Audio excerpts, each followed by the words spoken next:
দর্শন করুন। আমরা এখন বর্তমানে বৃন্দাবনে আছি।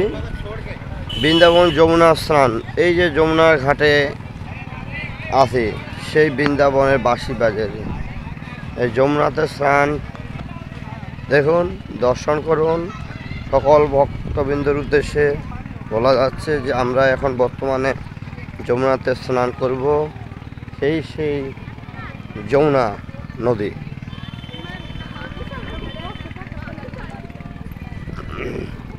আমরা এসেছি রামসাগর ট্যুরিস্ট এজেন্সি, দিনাজপুর, বাংলাদেশ থেকে। দেখুন, দর্শন করুন। আমরা কেদার, বদ্রী, গঙ্গোত্রী, যমুনোত্রী দর্শন করলাম। দর্শন করে এই যে আমরা আবার বৃন্দাবনে ঘুরে চলে আসলাম।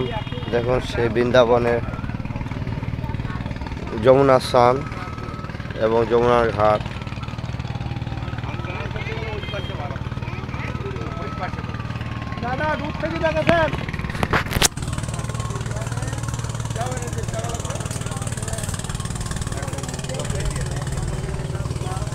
এই যে সকল যাত্রীরা দেখুন, দর্শন করুন।